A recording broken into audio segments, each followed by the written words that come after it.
Ah, Então, eu sou Israel Mário Lopes, eu sou morador da vila. Minha família chegou aqui na década de 40, vinda lá de Minas Gerais, da zona da Mata Mineira, para trabalhar na ferrovia. Então é um baita privilégio ter nascido em Paranapiacaba, mas o melhor é estar de frente para a floresta. Então, tipo, eu saio atrás da minha casa, já não tem mais ninguém, né? Então é uma baita vantagem. E aí eu sou licenciado em Ciências Biológicas e aí eu fiz um curso chamado Programa de Jovens, Meio Ambiente e Integração Social da Reserva da Biosfera do Cinturão Verde da cidade de São Paulo. Já ouviram falar de Reserva da Biosfera? Ah, já? Já também? Já? Não? Mas todos vocês estão nela. Vocês estão na Reserva da Biosfera da Mata Atlântica e na RBCV-CSP, que é a Reserva da Biosfera do Cinturão Verde da cidade de São Paulo, que foi reconhecida um território de gestão compartilhada, ele é um território delimitado, e que foi reconhecida depois de uma luta contra a via perimetral urbana, que hoje se chama Rodanel. Então, quando ela estava ameaçando, essa via não existia, estava ameaçando a Zona Norte, a Cantareira, aí o pessoal se reuniu, juntou mais de 150 mil assinaturas na mão, então de parando gente por gente e arrecadando assinaturas, e teve esse reconhecimento. Mas assim, a história do turismo, tem gente que coloca o turismo como sempre parte da humanidade. Vocês concordam que sempre existiu turismo? Ah, sim.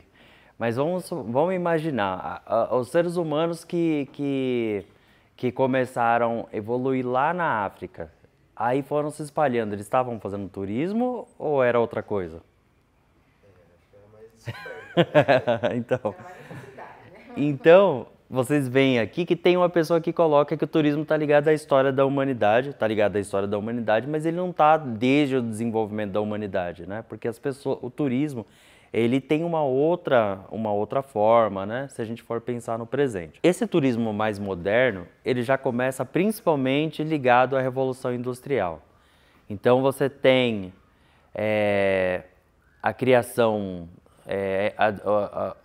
o uso do vapor no maquinário, principalmente com a Revolução Industrial, barcos a vapor com essa pá que começam se desenvolver lá em 1780, começam os estudos assim, a ferrovia e também, eu vou passar para frente só para facilitar lembrar, por exemplo, 1769, James Watt começa a fazer estudos com máquina a vapor e isso é importantíssimo para a ferrovia. Então, isso, quando a gente vai falar de turismo, o pessoal usava o lombo do cavalo para fazer as longas distâncias, mas quando a gente fala de ferrovia, então não existia o vapor ainda. Então usava o cavalo como tração.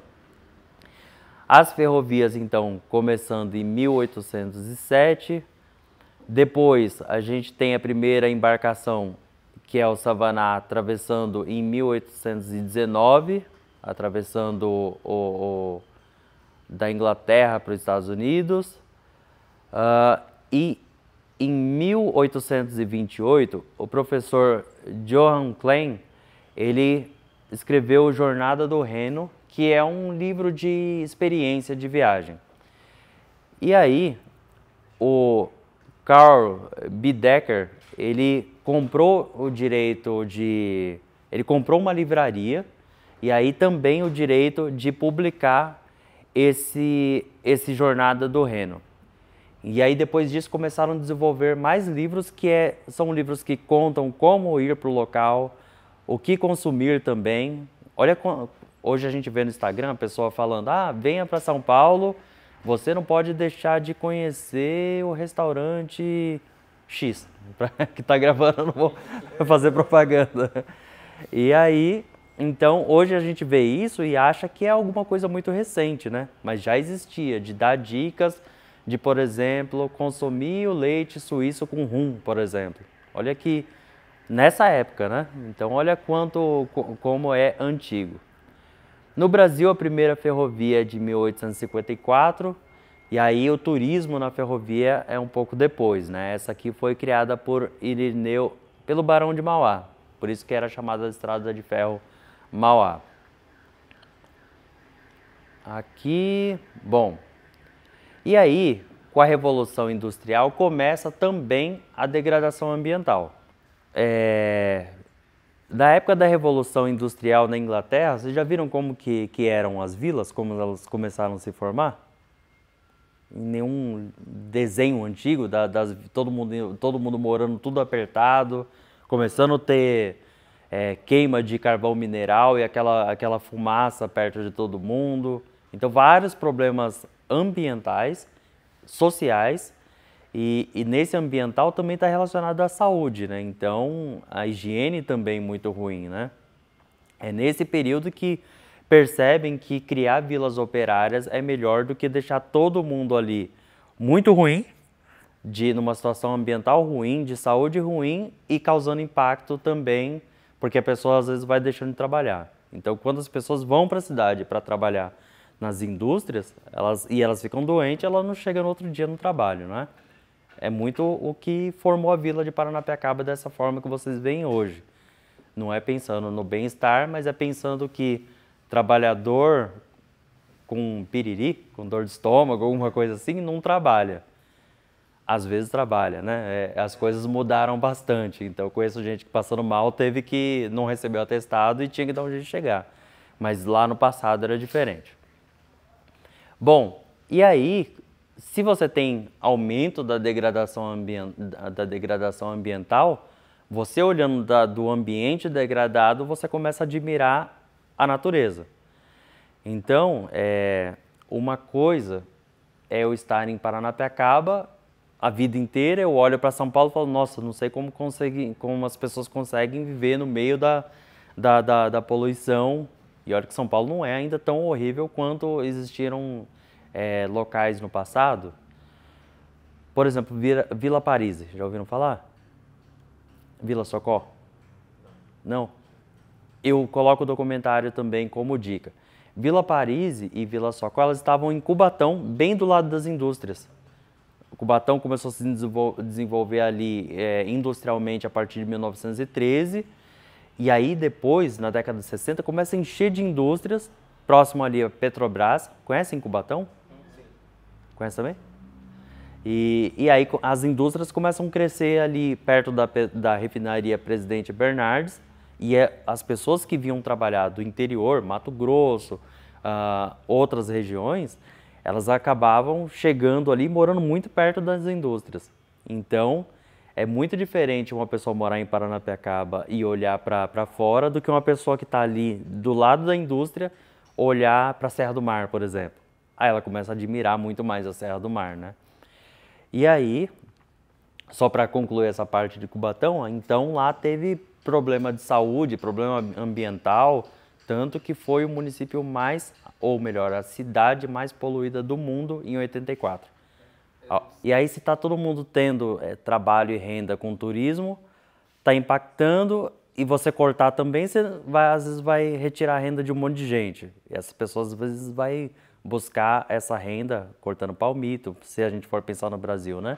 Cortar palmito, cortar plantas na vegetação nativa. Então, tá aí um desafio que não é tão recente. Já dá para achar críticas ao turismo desde 2017, mais ou menos, mas cada vez está aumentando mais. Então, essa matéria, essa reportagem é de 2019, agosto de 2019. Mas, não sei se viram esses dias, que tem um local no Japão que aparece o Monte Fuji, que tamparam porque o pessoal estava tudo indo lá, estava atrapalhando o trânsito, estava perturbando a comunidade.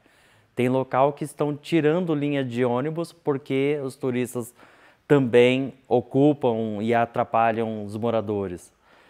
E eu acabei não colocando, mas tinha vários outros protestos acontecendo em alguns lugares da Europa contra o turismo.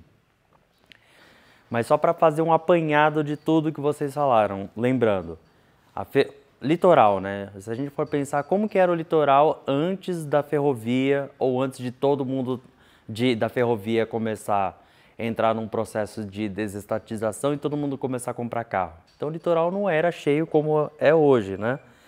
Então, importante pensar no passado que assim, esse turismo de massa não existia, ele foi se formando. Outra coisa importante lembrar é que assim, o turismo ele precisa de adaptações para democratizar o acesso também. Então, por exemplo, tem locais que você põe estrutura, corrimão, que é esteticamente, a pessoa fala, pô, eu queria andar numa área natural, sem o corrimão, mas tem gente que precisa do corrimão, tem gente que precisa de uma passarela, porque tem, às vezes, uma mobilidade reduzida. Isso, é. Mas lembrando, agora falando da Caverna do Diabo, antes, aquela estrutura que hoje tem lá de cimento, que as pessoas circulam por dentro, ela foi feita sem um licenciamento. Então foi feito a revelia lá e não poderia acontecer. Mas antes disso, de fazer essa estrutura, lá estava acontecendo um turismo de massa que o pessoal estava deixando resíduo, na época chamava lixo, lixo dentro da caverna. Então hoje ele está muito mais, parece, gourmetizado. Tem o lado bom e o lado ruim. O lado bom é que, o lado ruim é que tem um valor mais alto, não ia falar tá caro, mas tem um valor mais alto para uma comida mais simples. E o lado bom é que a gente come lá sabendo que é a comunidade do entorno que tá preparando para a gente comer. Então eu, quando eu fui lá da última vez, eu pensei, bom, o valor está mais alto do que outros lugares que você tem muito mais restaurantes, por exemplo. Tem uma concorrência maior, mas tá tranquilo pagar isso porque eu sei que eu estou ajudando a comunidade local, né? E aí, o turismo, ele é mercado. Ele não é só andar para um lado e para o outro, né? Então, lembrando aquilo que a gente começou na conversa, as pessoas atravessaram continentes, ocupando territórios, não era turismo. Hoje, o turismo está muito vinculado ao mercado. E aí, talvez vocês já ouviram falar que hoje existe termo de autorização de uso para unidade de conservação. Então, a comunidade vai lá, firma um documento com a Fundação Florestal, que geralmente é a gestora das unidades de conservação do estado, do município não. E aí, essa comunidade é responsável por fazer a limpeza, o manejo, arrumar as estruturas. Isso é bom porque, assim, um termo de autorização de uso em Paranapiacaba, ele é assinado pela comunidade que mora em Paranapiacaba. Mas se a gente pensar assim, a comunidade que mora em Paranapiacaba até 96 é uma coisa, quanto mais para frente a comunidade é outra, porque o turismo muda os lugares. Aí logo logo vou conectar com a fala do Eduardo, do pessoal de Praia Grande. E aí essa mudança ela vai ocorrendo, a todo tempo ela vai ocorrendo, muda a gestão, pode acontecer de uma forma ou de outra, isso também interfere, gestão municipal, gestão estadual, gestão do governo federal, tudo isso vai alterando os territórios. Mídias sociais também influencia bastante, até no comportamento, né? Esse negócio de atravessar o museu inteiro para tirar foto da Mona Lisa, o Instagram influencia muito nesse comportamento, né? E aí, outro modo, eu falei do termo de autorização de uso, outro é a concessão. A concessão é onde o mercado morde mesmo. E aí, tudo isso tem um custo muito alto que a comunidade não consegue fazer a gestão. O que daria para fazer num caso desse é uma comunidade fazer gestão junto com o governo. Mas o que o governo faz? É um lugar que dá muito recurso, dá muito dinheiro, circula muito dinheiro. As empresas começam a estimular que o governo abra a licitação para uma concessão e aí não é uma empresa, às vezes, especializada no turismo. É uma empresa que, às vezes, ela é do ramo imobiliário, alguma coisa assim, e ela fala, bom, vamos concorrer aqui, vamos operar esse lugar. Então, isso acaba que coloca toda a comunidade, vários trabalhadores, não como o dono do negócio. Ele vai trabalhar como CLT, às vezes, dependendo do lugar, pode ser uma forma precarizada de trabalho. Então, tem vários problemas que podem ocorrer com a concessão. Pode ser ótimo, mas pode, na forma do que a gente tem de relação social e econômica, a tendência é que não seja tão boa como é no mundo inteiro. Tem muita coisa ruim acontecendo no planeta, tanto de gente trabalhar e dormir em cápsula depois. Já ouviram falar disso? De dormir, tipo, ou dormir num café. Ou seja, trabalhar no computador, usar um café para parecer que está trabalhando, mas aproveitar aquele espaço para dormir e depois voltar para o trabalho. Bom, e aí, agora pulando um pouco mais para frente, quando a gente fala dos impactos do turismo, né? Hoje a gente vê muita coisa acontecendo, mas no passado, a gente está aqui no Planalto, mas tem coisa que a melhor forma da gente ver com os problemas do turismo no passado é perguntando para o pessoal do litoral. E aí que eu falo da sua família. Sempre que eu converso com pessoas do litoral, hoje é muito mais fácil você ouvir pessoas dizendo assim, quando chegar a alta temporada, eu fujo da minha própria casa. Que a pessoa sobe para a casa de parente ou até aluga a casa para não ficar no litoral, porque aumenta a fila, acaba a água. E isso, cada vez mais a gente ouve falar disso. Mas outro que às vezes a gente ouve muito falar da pessoa sair do litoral para fugir dos turistas, mas tem um problema grande também que é o uso de segunda residência. Ou seja, tem muita gente que mora no local, aí por conta do turismo, do que ela considera lá a beleza natural, etc., ela compra uma outra casa e ela mantém a casa fechada ao longo do ano. Ela só vai na alta temporada. E isso causa impacto econômico também, porque vamos pensar aqui em Paranapiacaba. Se a gente tivesse pelo menos 80% das casas com pessoas morando, a gente teria aqui talvez um açougue, teria uma farmácia, teria, sei lá, poderia estimular que o trem viesse a alguns horários mais facilmente para trabalhador, não só para o turismo. E aí, quanto mais o turismo valoriza o local, a tendência é aumentar o uso de casa de segunda residência. Então, da pessoa alugar uma casa, ou aqui não dá para comprar casa nessa área aqui, mas tem locais que a pessoa compra e ela segura a casa fechada a semana inteira e ela só vem uma vez por mês ou até menos do que isso, né? Então, esse é só um dos impactos do turismo, né? A gente daria para ficar falando, a gente fazendo uma lista assim, porque nem todos estão na minha mente, os impactos do turismo. Tem coisa que eu descobri muito recentemente que é esse uso de casas de segunda residência. Aqui é sublocação, se você sair da sua casa e colocar outra pessoa pagando, né? Mas o que acontece? Se a pessoa estiver no aperto também, né, financeiro, ela não consegue em nenhuma época do ano, ela está no desemprego, fica muito ruim eu falar, putz, você está fazendo um negócio errado, eu vou te denunciar, né? Então, porque o turismo, ele é ruim, mas para algumas pessoas ele permite, às vezes é a única oportunidade de conseguir gerar renda, né? E aí, bom, avançando um pouco, o início para a especificação desse termo, em espanhol, turismo ecológico, começa em 1981, é muito recente. E em 1983, Héctor Ceballos Lascurain, que é do México, ele participava de uma entidade não governamental e também chefiando um ministério, se eu não me engano, ele passou a utilizar o termo ecoturismo.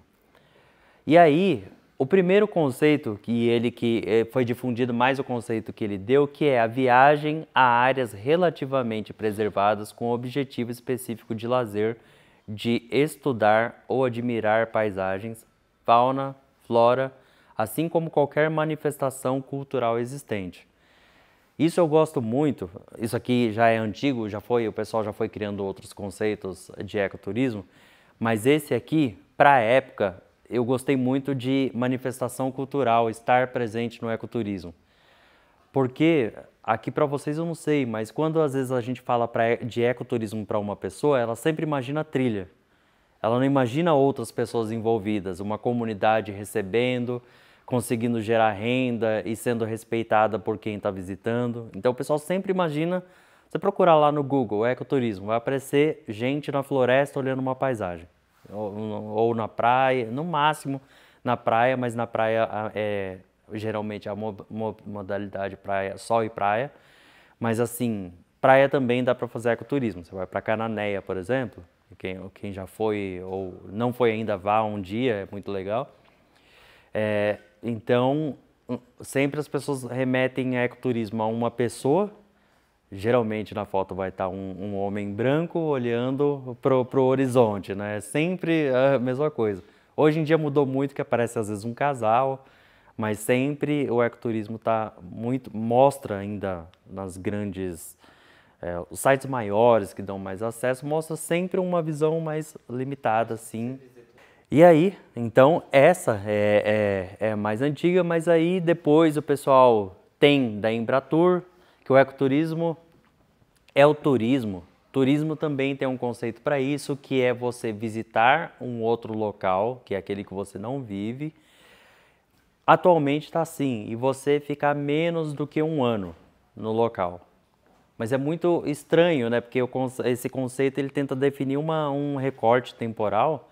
Aí você pensa, mas se eu ficar um ano e um dia, eu deixei de ser turista? Ou eu fui turista por um ano e morei lá por um dia? Então, isso. O pessoal até discute ainda isso, né? Como que é conceituar um recorte temporal para o turismo? Ah, e desde que não seja trabalho. Se a pessoa viaja, por exemplo, para estudo eu não sei, mas vamos supor se tivesse ido trabalhar em Berlândia, aí você não é turismo. Você você está se mudando a trabalho, é diferente, né? E aí, em localidades com potencial ecológico de forma conservacionista. Conservação, vocês já ouviram, conhecem o termo conservação? Eu conheço, mas eu não sei a aplicabilidade nele no Tá. sentido natural. Assim. Conservação é um termo muito mais em uso hoje, porque se vocês procurarem um livro que é muito legal, que fugiu o nome, mas tem um livro muito interessante que vai mostrar a relação das pessoas com a área natural e vai um pouco na área do turismo também. Ai, nossa. O Ecologismo dos Pobres, chama esse livro.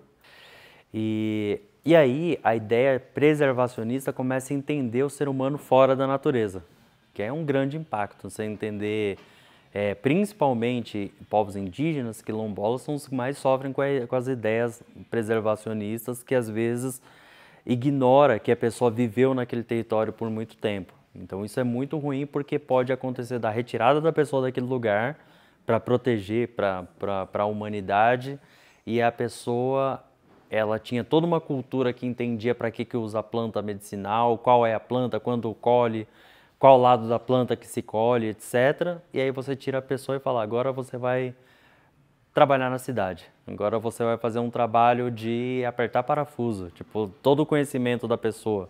Não que apertar parafuso não seja importante, porque se você apertar para a esquerda é ruim, não aperta, né? Mas que é importante o conhecimento da pessoa que estava naquele território, importante para nós. Tem conhecimento de quilombola, de indígena, que hoje a gente tem uso dele, que a gente às vezes nem relaciona. Por exemplo, a pessoa fala para outra, toma o chá de pata de vaca para diabetes. É um conhecimento ancestral que chega até a gente, às vezes a gente não relaciona isso. Se a pessoa tivesse sido retirada do local, talvez uma pessoa com um problema de saúde não estaria sendo tratada, né? E que a medicina, às vezes, pega essa informação, separa lá o princípio ativo, faz o remédio, ou seja, até o remédio em cápsula que vai chegar para a pessoa, tem uma relação com o conhecimento de alguém que estava num território conhecendo aquela vegetação. E aí, só para agora, voltando à conservação, então entende, principalmente quando se fala de unidade de conservação de uso sustentável, a conservação está mais nesse sentido. De uso sustentável, por exemplo, reserva de desenvolvimento sustentável, que a gente chama de RDS, que mora gente no território, ou APA. APA tem a Bororé Colônia, não sei se alguém daqui conhece, Capivara Monos, lá em Parelheiros, no extremo sul. Tem a APA do Carmo. APA é a Área de Proteção Ambiental, é uma unidade de conservação, que mora gente também e que às vezes tem a roça, faz uso do território, um uso de produção e de alimentos ou de ervas medicinais. Então a conservação está mais ligada a isso, a você proteger, mas você não congelar. A preservação, a gente quando vai falar disso, lembra muito de você pegar uma floresta e colocar numa redoma de vidro. Ninguém entra, ninguém sai, sabe? E a preservação, às vezes, essa busca pela preservação, às vezes ela é incompatível na realidade. Que às vezes você tenta preservar, não deixar ninguém entrar, mas o Estado não tem 50 guardas fiscalizando a área, tem um só. Vai entrar gente. Então, acaba que na prática não ser efetivo. E aí, avançando, procurando conciliar a exploração turística, aqui está falando do ecoturismo, conciliar a exploração turística com o meio ambiente, harmonizando as ações com a natureza, bem como oferecer aos turistas ou visitantes, aqui também pode ser, um contato íntimo com os recursos naturais e culturais da região, buscando a formação de uma consciência ecológica. Então, o ecoturismo não é só entrar na natureza, é buscar criar consciência ecológica. Criar consciência ecológica é, vamos supor, vocês nunca vieram numa trilha. É vocês andarem com um monitor ambiental ou com um guia de turismo e sair de lá sabendo que se você entra numa trilha que não está autorizada para turismo, você cria uma zona você cria uma fragmentação do ecossistema que aumenta a zona de pisoteio, que vai ter bicho que não atravessa de um lado para o outro, ou que vai aumentar a incidência de luz, que tem planta que não vai crescer mais naquela área. E que às vezes a planta é endêmica daquele território. Se muita gente entrar, a planta vai à extinção. Então é isso, né? Então é que você criar uma consciência ecológica para você se relacionar de uma forma diferente e positiva, no sentido de melhorar sua relação com o ambiente natural, mas eu digo que também no ambiente da cidade. Então, para muita gente eu falo da importância de separar resíduos sólidos em nossas casas, e eu conheço gente assim, com mais de 50 anos, falou, pô, Israel, eu nunca pensei em fazer isso, eu vou começar a fazer. E agora acho que ela já está fazendo. Então, é mudar a forma da pessoa se relacionar consigo mesma, dela se relacionar de forma melhor com a vizinhança, com a sua comunidade e com tudo, né, com o ambiente também natural. E aí isso aqui é o conceito da Embratur em 91. Aqui de 2010, Ministério do Turismo.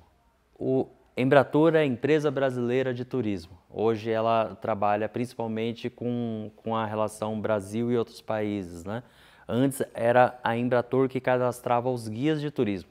Hoje é o Ministério do Turismo. Então a Embratur ela está dentro do Ministério do Turismo. O ecoturismo é um segmento da atividade turística que utiliza de forma sustentável, também lembram que é isso, né? Sustentabilidade. O patrimônio natural e cultural, incentiva sua conservação e busca a formação de uma consciência ambientalista por meio da interpretação, promovendo o bem-estar das populações. Aqui a outra coisa importante está no final, né? Bem-estar das populações. Então não adianta buscar todo o outro e deixar a população local de fora. Mas a unidade de conservação é uma área protegida que pode ser utilizada para produção, para o uso sustentável. Então existem categorias. Proteção integral, você não produz ali dentro, você não retira nada. E uso sustentável, de onde você retira recursos. Aqui é uma de proteção integral. E dentro da proteção integral você tem categorias diferentes. Por exemplo, aqui em Paranapiacaba a gente tem o Parque Natural Municipal Nascentes de Paranapiacaba. Parque Natural Municipal é uma categoria. Nascentes de Paranapiacaba é o nome específico, ou seja, existem outros parques naturais municipais no Brasil. Lá do outro lado a gente tem o Parque Estadual Serra do Mar. Parque estadual significa que é a categoria parque. Estadual significa que quem faz a gestão é o governo do estado, ou seja, o governo do estado faz a gestão das unidades de conservação pela Fundação Florestal, que eu não sei se o correto é dizer órgão, mas é como se fosse um órgão da Secretaria de Infraestrutura e Logística e Meio Ambiente do Governo do Estado de São Paulo. Isso que eu falei, Secretaria de Infraestrutura, é CEMIL, mas antigamente era a nossa Secretaria de Meio Ambiente, SMA. é que agora juntou outros departamentos, né? Então, a Fundação faz a gestão de unidades de conservação do Estado. No Estado não tem só parque estadual, pode ter uma reserva biológica, como tem aqui em Paranapiacaba, a Reserva Biológica do Alto da Serra de Paranapiacaba, que está lá no morro. Todo mundo veio por cima? Então vocês margearam ela por 5 quilômetros à direita de vocês. Quando voltarem, olhem para a esquerda, vocês estarão vendo a primeira unidade de conservação do Brasil. Quem é do horto florestal não gosta disso, porque lá começou a ser um horto botânico, Horto Florestal Zona Norte, em 1896. Então, horto botânico é para você fazer manejo de plantas, é diferente do que foi planejado para a reserva biológica, que era proteger a área, não alterar e permitir ali só acesso para pesquisa e educação. E aí, ou seja, eu falei de 2 unidades de conservação de categorias diferentes geridas pela Fundação Florestal. O Parque Natural Municipal é a mesma categoria parque, igual Parque Estadual Serra do Mar. Só que quando é do Estado ou nacional, muda um pouquinho. Parque Nacional é, por exemplo, Itatiaia, que é o primeiro Parque Nacional do Brasil. Parque Estadual, aí você tem o Parque Estadual Serra do Mar, tem o Parque Estadual Turístico do Alto Ribeira, que é o PETAR, ou o Parque lá de Intervales, estadual também. E quando é municipal, é sempre Parque Natural Municipal, para não confundir com Parque Urbano também, né? Bom, e aí, então, aqui é o Parque Estadual das Dunas. Então, ele é gerido pelo Instituto Estadual de IEMA, talvez de Meio Ambiente, lá do Rio Grande do Norte. Então, é um parque muito grande, eu não vou lembrar quantos hectares ele tem. E aqui é muito famoso, não vou perguntar a idade de vocês, mas assim, lá na década de 90, talvez quando divulgavam, vocês iam divulgar Natal, 90. O pessoal escorregava aqui com tipo skate sem rodinha assim, ou papelão, né? Colocava as coisas e escorregava aqui de cima. Isso é proibido, porque isso aumenta a erosão. Toda vez que desce alguém, desce areia junto, né? Então, aqui também tem uma área ali que a Marinha faz uso, mas aqui, passou da cerca para cá, não pode. É uma área de proteção ambiental. Não, desculpa. É uma área de proteção. Porque se eu falo de proteção ambiental, estou falando de uma categoria de unidade de conservação. No artigo 225 da Constituição, diz que todo mundo tem o direito ao meio ambiente ecologicamente equilibrado e é função de todo mundo, do poder público, de todas as partes, cuidar dele para que ele esteja em boas condições para as presentes e futuras gerações. Se uma pessoa faz isso e ela não é punida de alguma forma, pode ser menos de 200 mil, pode ser um trabalho doando alguma cesta, fazendo alguma coisa, mas é importante que haja fiscalização e aconteça alguma coisa, senão, então para que criar unidade de conservação? Você vai deixar tudo passar, né? E aí, ou seja, esse acesso numa área que não deve ocorrer sem um monitor ambiental, aqui eu nem sei se eles acessam com monitor, eu posso perguntar depois e colocar na cartilha, porque eu conheço a gestora. E aí, por exemplo, a pessoa que entra, ela está causando impacto. Ela está aumentando a erosão, ela pode, às vezes, esse aqui só foi lá tirar foto, pelo jeito. Mas se é uma outra pessoa que entra aqui e pega flora ou animais para vender, por exemplo, está causando impacto. Então, o ideal é não deixar, se a área não é de uso público, que chama a área que você entra para turismo, o ideal é, então, se ela não é, ninguém entra que não seja para pesquisa ou acompanhado pelo pessoal do parque que faz a gestão. E aí, eu coloquei alguns conceitos. A agricultura é um conjunto de técnicas que varia de acordo com saberes, regiões. O solo influencia também, porque, por exemplo, eu não posso tratar uma cultura de café do mesmo jeito que eu trato uma cultura de alface. O solo também vai fazer com que cada região o produto seja diferente. Então, por exemplo, eu tenho uma área mais fria, o solo não é igual de uma área de clima mais frio, o solo não é o mesmo na área de clima mais quente, em biomas diferentes. O solo da Mata Atlântica não é igualzinho da Caatinga. Então a agronomia ela tem que entender isso, qual é o tipo de solo, como se dá os minerais que tem naquele solo, se vai precisar fazer correção, etc. Então a agronomia vai estudar, além disso, também o início da produção, ou seja, o preparo do solo, tem que estudar o que as pessoas consomem. Eu não posso plantar,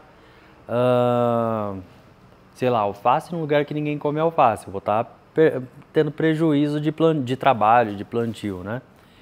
Então a agronomia vai estudar o consumidor, vai estudar também o que pode ocorrer de praga no local, que pode atacar aquela planta, impactar na produção, na produtividade desse produto, né? Desse alimento. Existem diversos estudos na agronomia, desde estudar micro-organismos do solo, a relação deles com a planta, de fazer um melhor plástico a partir de vegetais, sabe? Um plástico que fazem de mandioca, coisas assim. E também a durabilidade dos alimentos, compostagem, etc. Tem um campo muito amplo na agronomia. Aqui eu estou falando da agricultura, né? E acabei falando da agronomia junto. A agricultura é principalmente a produção, é o campo, mas a agronomia ela avança, ela não está só no campo, ela está no pré e está no pós. Então você tem agrônomos estudando produção de agrotóxicos, tanto fertilizantes quanto o combate às pragas, né? Que o pessoal vai chamar de defensivo agrícola, né? Ou esses insumos agrícolas. E aí a agricultura, só para não perder a meada que eu fui para a agronomia, mas ela tem um início por volta de 12 mil anos antes do presente, 1950, em agrupamentos humanos que foram se fixando, foram se sedentarizando alguns, ou nem todos foram se sedentarizando, e isso contribuiu para o crescimento das cidades.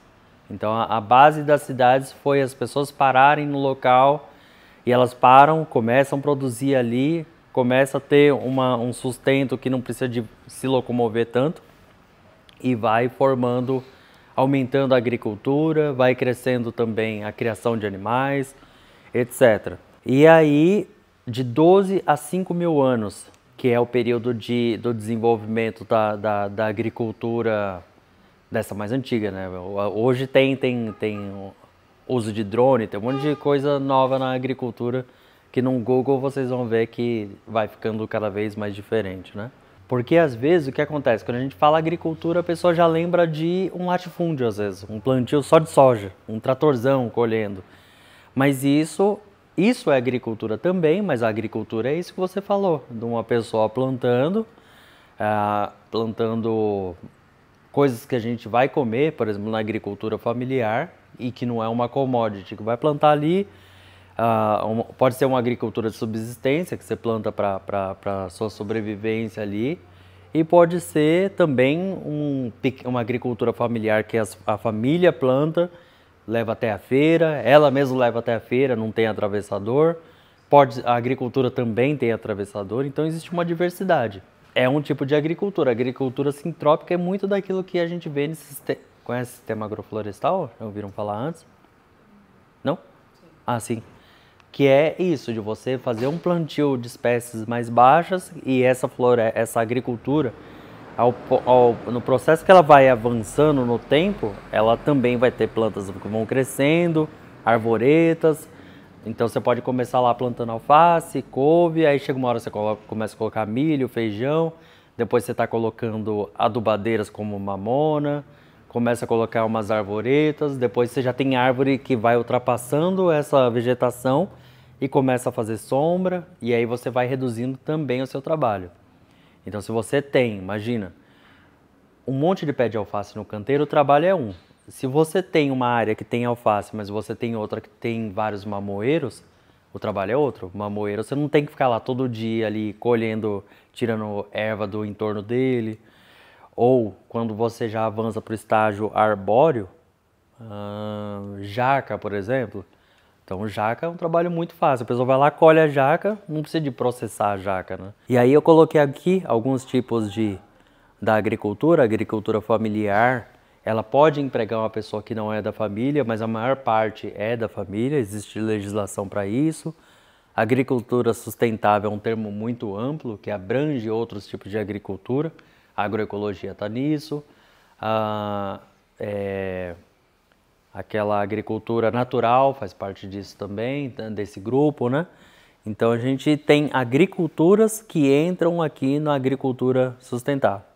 Agricultura comercial, monocultura, isso já é mais fácil de todo mundo lembrar, né? Mono de uma, né? E a outra, né? Essas outras aqui geralmente é policultura, né? É uma cultura mais diversa. E todas elas também, ela tem muita relação com o tamanho da propriedade. Então, tem muita propriedade gigantesca que geralmente está relacionada à monocultura. E outras menores estão muito relacionadas à agricultura familiar, que alimenta, mais ou menos, esse dado eu vou colocar depois atualizado, mas a maior parte da alimentação que chega na nossa mesa é da agricultura familiar. Então, a outra parte, tem parte dessa comida, né? Dessa comida nossa commodity que sai do país, vai alimentar gado, tem produção de cana que vai fazer combustível, ou que vai virar açúcar para usar na construção civil. Então tem uma diversidade na monocultura, uma diversidade menor, mas que tem usos diferentes, né? Pode ser para alimentar um bicho, mas pode ser para fazer cimento também. Só para lembrar um pouquinho de pessoas importantes, eu coloquei aqui só algumas para não demorar muito tempo nesse assunto. Pessoas importantes para agronomia. Mendel, quem lembra dele? Ensino médio. Lei de Mendel. Mendel quando vai falar da genética, né? Então sempre vão dar o exemplo da soja, que observando a soja ele viu que uma passava havia a hereditariedade, né? Então passava características para frente, e se você pega duas que têm características diferentes, você junta as duas, repassa adiante, né? Então antes disso, aliás, disso tudo que está citado aqui, né, química orgânica, antes de entender a química também o pessoal tinha dificuldade de compreender como que uma planta se nutria, né? Então tinha pesquisa que ficava colocando terra, água e pesando todo dia para ver de onde que ela pegava como que uma planta cresce só com terra, né? Sendo que não tem ninguém colocando mais terra, o que que ela come? Então o pessoal tinha essa dificuldade de compreender. E a gente está falando, né? Quando que o Mendel morreu? 1884. Não é muito tempo atrás, né? Parece que é, mas não é.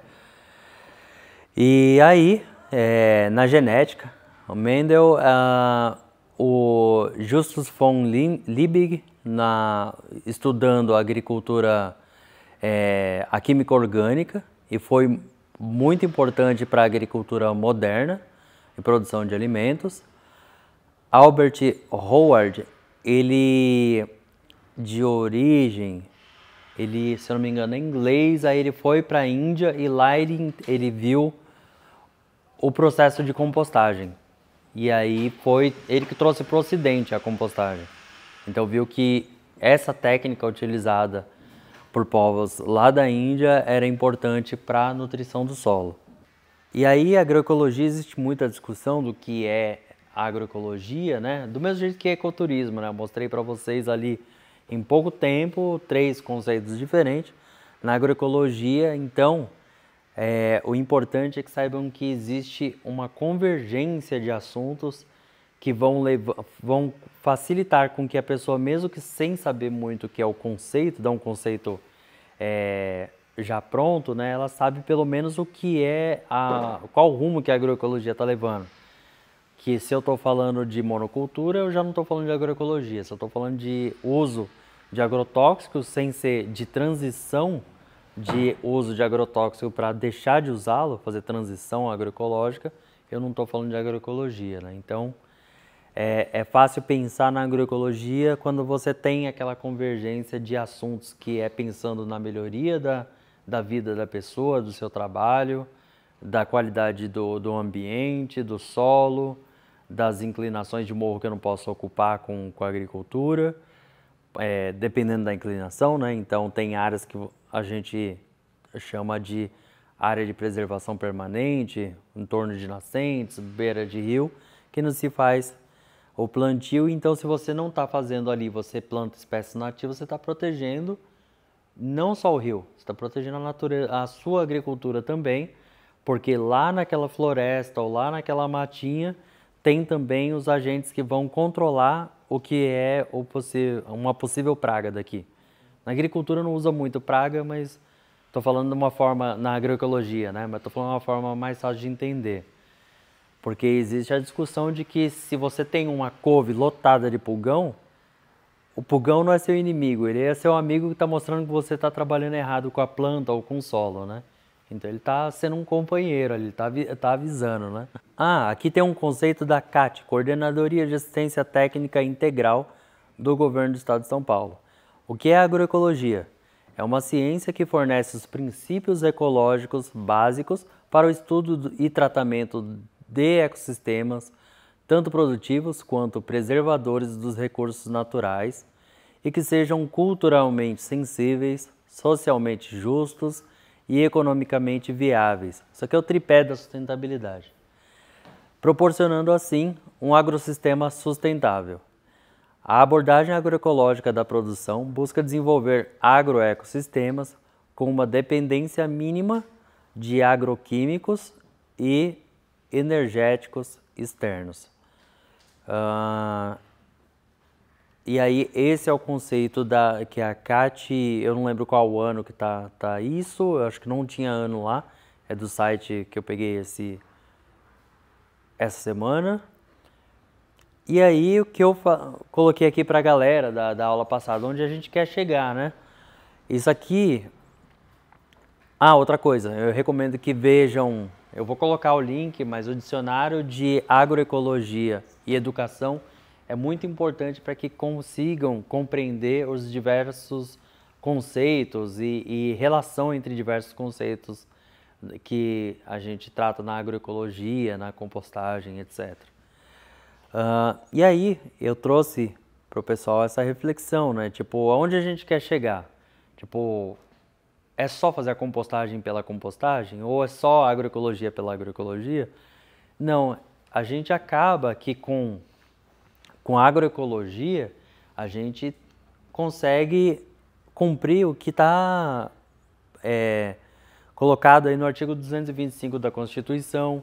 A gente consegue também cumprir metas dos Objetivos de Desenvolvimento Sustentável, conseguindo gerar renda, proteger água, criar igualdade facilitar a igualdade para as mulheres. Então tem uma série de objetivos dos ODS, falar assim, para Objetivo de Desenvolvimento Sustentável, que a gente consegue atingi-los, tanto poder público, quanto empresas, quanto a sociedade em geral, indo somente pela agroecologia a gente já consegue cumprir metas de ODS, né? Então, não só da ODS, mas outra coisa importante é que no artigo 225, que tem aquele textinho que eu falei lá quando a gente falou do caput aqui, ó. Todos têm direito ao meio ambiente ecologicamente equilibrado, bem de uso comum do povo e essencial à sadia qualidade de vida, impondo-se ao poder público e à coletividade o dever de defendê-lo e preservá-lo para as presentes e futuras gerações. Então, difícil, né? Conseguir preservar para as presentes e futuras gerações. Se vocês procurarem hoje no Google agora colocar conflito indígena, vocês vão ver o tanto de página que vai aparecer. Então, povos indígenas, quilombolas, sempre sendo atacados. A área de latifúndio também sempre buscando aumentar a área de uso ou para agricultura monocultura ou para pasto. Então, tinha proposta de alteração da lei da Mata Atlântica até um tempo atrás, sendo atacada por duas vias, né? Então, eu não coloquei aqui quais são essas leis, mas depois eu passo para vocês. Aí tem uma que ia acabar liberando o pasto em áreas de campos de altitude. Então, isso acaba impactando também nisso aqui. Imagina, se a gente vai liberando tudo que for proposto, nem a presente geração aguenta, né? Então, a gente está falando de um grande problema. Então, a gente tem que resolver primeiro esse grande problema, que é conseguir se adaptar às mudanças climáticas, fazer sequestro de CO2, pensar formas de evitar que continue subindo essa temperatura. Mas, por exemplo, se a gente todo mundo parar de trabalhar e plantar árvore, mesmo que comece um grande sequestro de CO2, ainda a temperatura continua subindo por um tempo para depois começar a cair. Então, um grande problema, né? E aí, se a gente tem todo esse BO, esse problema para resolver, imagina para chegar aqui, preservá-lo para as presentes gerações. Com tudo isso de demanda que tem, de construção, de área para colocar carga. Deixa eu ver mais o que... a gente está falando aqui, mas, por exemplo, Jaraguá, tem local lá que querem construir um monte de prédio. E aí, bem ali do lado da terra indígena, Jaraguá. Então, área verde de São Paulo, importante. Aí vai começar a tirar tudo que é área verde, falando, mas o pessoal quer morar. Será quantas pessoas vão morar de verdade, né? Porque tem muito isso, especulação também imobiliária, né? Gente que compra para deixar lá vazio até valorizar. E aí fica difícil chegar nesse aqui, pior ainda, para as futuras gerações. A gente está, na verdade, a gente tem colocado situações difíceis para gerações futuras enfrentarem. E aí, né, para assegurar, para colocar isso aqui em prática, o que se incumbe ao poder público? Preservar e restaurar os processos ecológicos essenciais, promover o manejo ecológico das espécies e ecossistemas, preservar a diversidade e integridade do patrimônio genético, fiscalizar entidades dedicadas à pesquisa e manipulação de material genético, definir em todas as unidades da federação espaços territoriais e componentes a serem especialmente protegidos, sendo a alteração e a supressão permitidas somente através da lei, vedada qualquer utilização que comprometa a integridade dos atributos que justifiquem sua proteção. Isso aqui, ele vai muito no sentido... O SNUC, lembra do SNUC que eu falei antes do almoço? Sistema Nacional de Unidade de Conservação, daquelas categorias. A criação de unidade de conservação é atendendo esse parágrafo e principalmente esses incisos aqui. E também o inciso, esse aqui, ó, o 6, promover a educação ambiental também. Então, as unidades de conservação, elas servem para a educação ambiental também. Então, o monitor ambiental é formado não só para andar mostrando as coisas, interpretando, mas também para tentar sensibilizar. Bom, e aí a gente teve conferências, acordos internacionais, eu coloquei alguns, começando pelo Clube de Roma em 1870, Conferência de Estocolmo em 72, essa todo mundo geralmente ouve falar, porque é o Dia do Meio Ambiente aliás, o Dia do Meio Ambiente vem depois. A Conferência de Estocolmo começa no dia 5 de junho e vai até o dia 16, lá em 1972, e aí foi estabelecido o dia 5, o dia que começou a conferência, como o Dia Mundial do Meio Ambiente. Depois, Conferência de Belgrado e Tbilisi, em 75 e 77, que vai discutir educação ambiental. Tem uma lei recente dessa semana agora que vai incluir mudanças, talvez até tarde, mas incluir mudanças climáticas no Programa Nacional de Educação Ambiental. Então agora todas as escolas vão discutir mudança climática e biodiversidade, não é só mudança climática. Conferência das Partes começa em 95 em Berlim, 28 em Dubai, o maior produtor de petróleo, discutir aquecimento global. Ano que vem acontece em Belém, né? Então, ano que vem aí eu acho que eu não vou, aliás, eu não sei, mas eu sei que há um monte de gente que eu conheço, tudo vai para Belém para participar dessas discussões, né? Se a gente for pensar em cidades que elas explodem em população, em demografia, por exemplo, constrói Belo Monte. Aí Altamira não tinha tudo aquilo de gente, o aterro não tinha um aterro na época. Então, como vai acabar com aquilo que chega uma multidão de gente e começa a consumir, a descartar, e então aumenta tanto o resíduo quanto a violência aumentou também, né? Então, planejamento das cidades na ODS é muito bom porque ter o Plano Nacional de Resíduos Sólidos e o decreto mais recente, de 22, contribui para a não geração de resíduos. E aí, deixa eu ver o que eu ia falar, esqueci, fugiu. Mas aí então, esse plano é muito importante. Lembrei. E aí, o Estatuto das Cidades também é outra forma de conseguir atingir um dos ODS. Em vez de passar aqui a Declaração do Milênio para mostrar o que precedeu os ODS, a Declaração do Milênio ela começa no ano de 2000, com 189 Estados-membros, com 20 organizações internacionais, a reunião foi em Nova York, 8 objetivos e 22 metas. Era muito pequeno. Eu vou ler aqui para vocês. Aqui que está 45,30%, nessa cor aqui, ó, amarronzada, isso aqui é matéria orgânica. Matéria orgânica, então, é o resto de alface, a casca de ovo, tudo aquilo que é um vegetal ou uma parte animal, né? O ovo não é vegetal, então isso que está indo pro... isso aqui é o que fugiu o nome, mas é um estudo que se faz. As empresas são contratadas para entender o território, elas vão coletando o resíduo, leva para um local e vê como aquela comunidade, como o município consome e sabe-se o que consome pelo que tem no resíduo. Então, vamos supor, uma família, se todo mundo aqui só comesse enlatados, não ia chegar muito disso aqui, ia chegar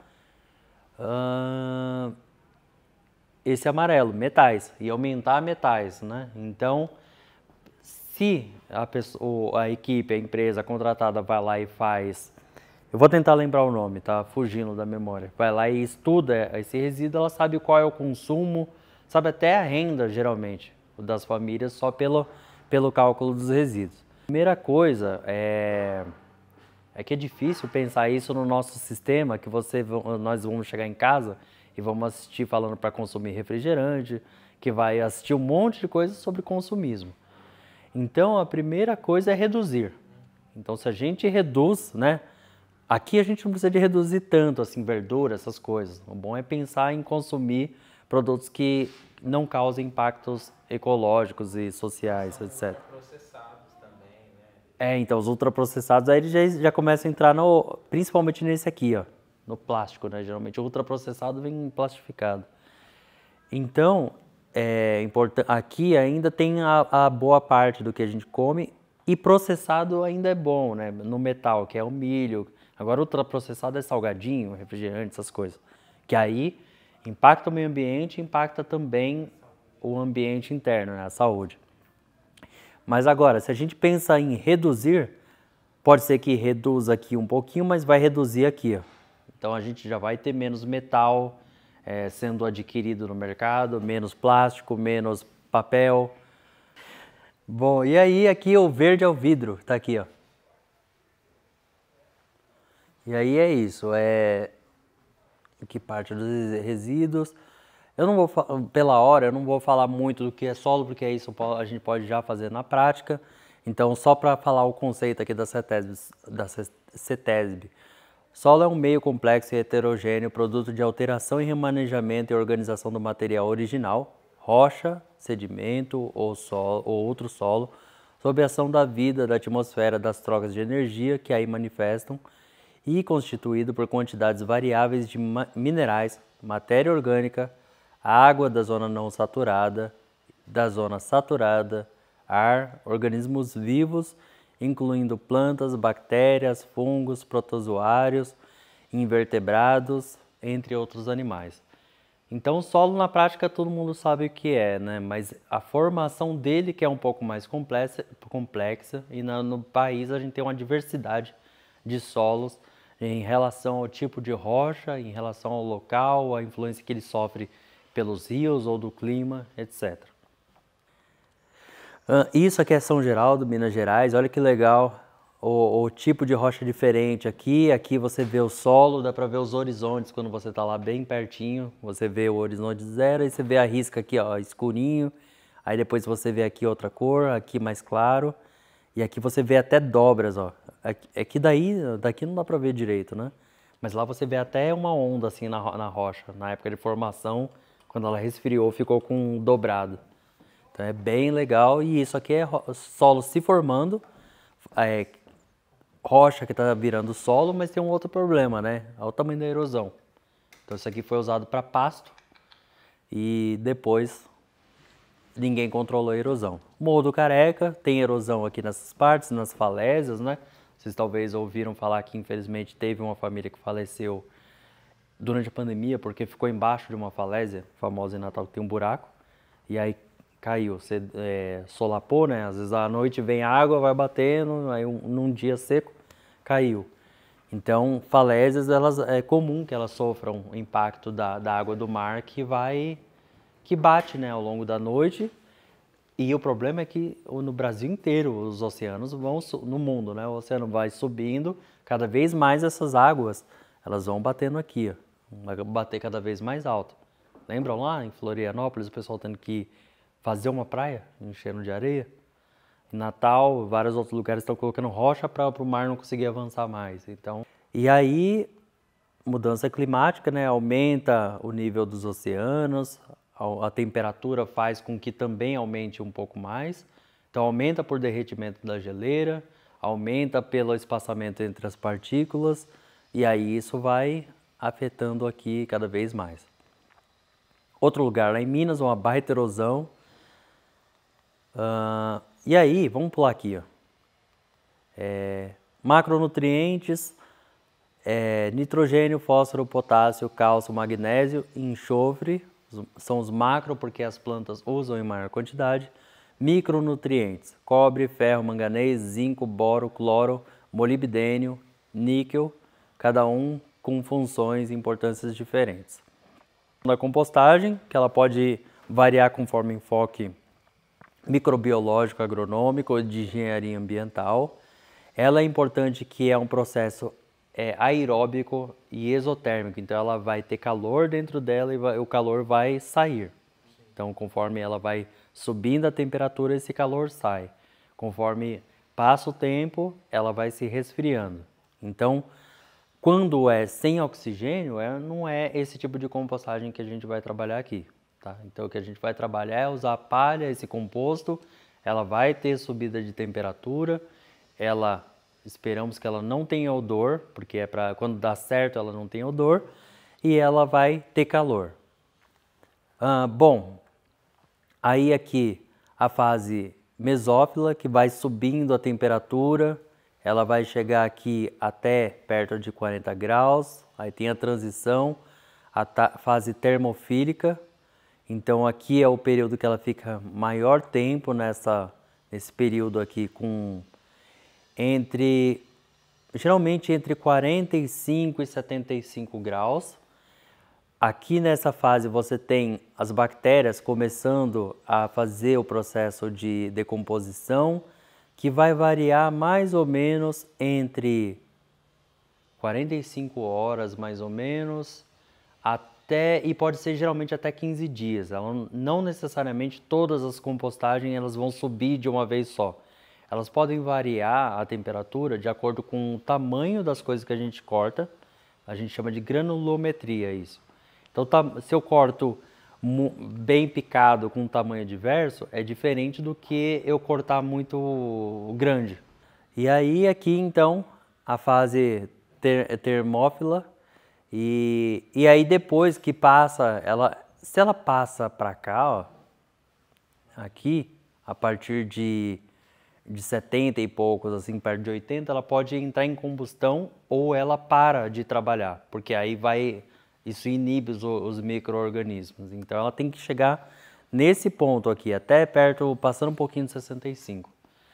E aí ela passa por um período que ela começa a perder água, formar uma água aqui dentro dela, tipo suando, né, evapotranspirando, e ela começa na fase de maturação. Depois, nesse período aqui, no período final, lá perto dos 35 dias mais ou menos, aí você já pode colocar no canteiro, lá da hortaliça, da horta ou do jardim, que aí ele vai continuar liberando o humus ali. E aí, mais ou menos aqui assim, ó, no 10º dia já começa a ter uma umidade maior já. Então isso já começa a formar. Quando começa o processo de decomposição, começa a formar.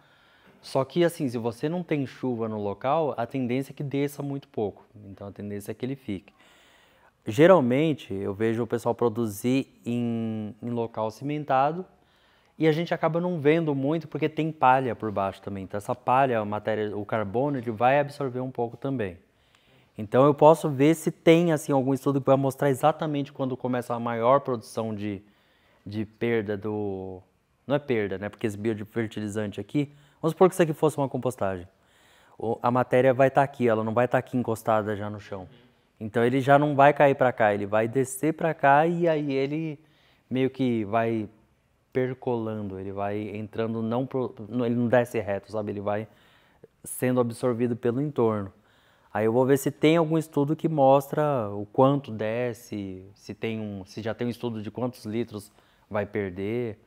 Mas pelo menos em nenhum daqueles livros tem uma quantidade de água, alguma análise assim mais muito específica, né?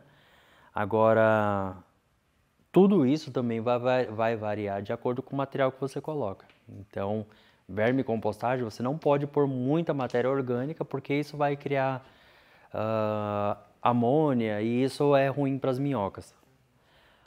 Outra coisa importante, aproveitando já, eu estou falando da compostagem do chão, a gente vai fazer um método que é estático, ou seja, para mexer menos.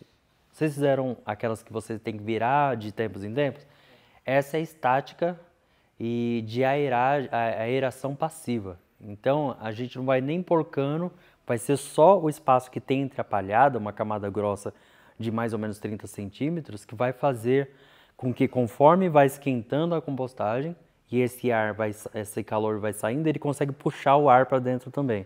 Ele vai renovando, sai o ar quente e entra ar frio.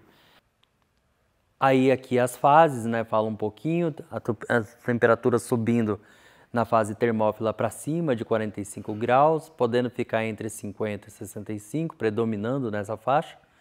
A mesófila, a temperatura começa a cair, é quando começa a passar lá para o outro lado. E a fase de maturação, que é aquele processo que você já vai começar a se preparar para tirar o material da compostagem e colocar no canteiro. Aqui isso aqui eu peguei na internet, então tá lá no livro, mas eu vou conseguir reproduzir também na cartilha. Isso aqui é as fases de montagem com o tamanho da espessura aqui, a 30 centímetros nessa área. Essa que a gente vai fazer, a gente pode aumentar a camada dela. Pode acabar aqui de montar, colocar palhada e depois aumentar. Então isso é possível fazer nesse tipo de compostagem que a gente está falando. E aqui é vermicompostagem. Essa aqui é eu acho que esse material, ele foi pensado naquelas caixas não tem ninguém de São Paulo, né? É só o William lá. Porque na aula passada o pessoal uma pessoa já tinha recebido uma caixa de compostagem, porque no município de São Paulo teve um programa chamado Composta SP. Já não ouviram falar? Aí a pessoa se cadastrava, falava quantas pessoas tinham na família dela e ela ganhava ou uma caixinha pequenininha ou uma caixa grande. Um conjunto com 3 caixas. E aí vinha um manual, a pessoa participava de grupo de Facebook, se eu não me engano, e as pessoas trocavam informações e ganhava, de graça. Você via o pessoal passando no metrô com as caixas. Sempre tinha que andar com amigos, assim, porque ficava cada um com uma caixa, né? Mas foi um período legal de você ver as pessoas, principalmente jovens, né, animados assim com a caixa, porque ia fazer a compostagem em casa. E muita gente tem até hoje refuncionando. Isso aí deve ter sido mais ou menos 2015. E aí, isso aqui é pensando naquele modelo, por isso aqui espaço de decomposição aqui ó, tem 2 meses, né? As suas vai ser um negocinho pequeno, então vai ser um outro tempo de produção.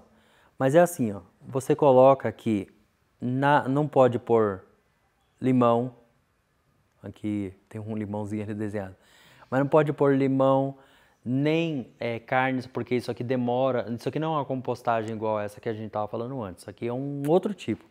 Então não colocar nada ácido quando vocês estiverem com minhocas, porque isso, minhoca é muito sensível à pele, é tipo, assim, não coloquem nada na compostagem que vocês não colocariam nos olhos de vocês. É a forma mais fácil de pensar, né? Tipo, vou pôr abacaxi? Vou pôr limão? Não, né? Porque pimenta, imagina pimenta na minhoca. Então, não pode. E também nunca excesso de matéria orgânica. Eu já... Hã? Também não pode de laranja, essas Não, coisas. cítricos não. Eu já vi as minhocas, elas fazem um processo de que elas vão se juntando assim, vai fazendo um bololô, um bolo de minhocas. Você consegue pegar todos na mão se você quiser. E aí elas começam, as do meio já começam a morrer, elas começam tipo a se matar. E aí, então, isso é porque assim, ela não tem de onde escapar. Você coloca os negócios ácidos lá, põe às vezes material tóxico para elas, que vai formar amônia. Então os bichos entram em pânico, né? Então, nunca se coloca nada ácido para esse bicho. Então, tem que ter muito cuidado quando coloca minhoca. E a boa que vocês podem, eu não achei isso na internet ainda e não tive tempo de procurar com calma, às vezes pegar material do jardim, às vezes tem piolho de cobra. Conhece? Sim. E tem gente que já usa piolho de cobra no processo de decomposição. E ele consegue fazer em material mais seco, isso que é o bom. A minhoca, você tem que ter umidade com frequência. Então, alface, por exemplo, aliás, você não precisa pôr água. Você põe alface aqui, você está colocando água, né? Alface é muita água, então é assim, você vai colocar tudo aqui, vai colocar serragem, coloca a serragem embaixo, coloca o material, coloca mais serragem, pode pôr um punhadinho de material já em decomposição para facilitar para a minhoca. E aí, quando estiver quase tudo pronto, tem que estar sempre olhando, ele não pode ficar muito úmido, aí você troca e coloca aqui para baixo. Embaixo vai ter minhoca ainda. Conforme isso aqui vai se decompondo, essas minhocas conseguem subir e elas vão chegando nesse espaço aqui de volta onde você acabou de trocar. Colocou de cima embaixo, colocou de baixo em cima. Aqui você vai começar a reabastecer com o material da cozinha. E aí eu vou colocar a lista do que pode e o que não pode, só para lembrar. Às vezes dá para imprimir e colar para quem mora com mais pessoas, né? Porque assim, sozinho a pessoa não precisa de ficar olhando toda vez. Mas para quem mora com outras pessoas é bom ou fazer uma formação para a família. Então, em vez de ligar a TV no domingo e ficar todo mundo assistindo televisão em silêncio, senta lá e aula de compostagem para a família. E aí todo mundo já sai sabendo o que pode, o que não pode. Já é educação informal também, né? Educação ambiental informal.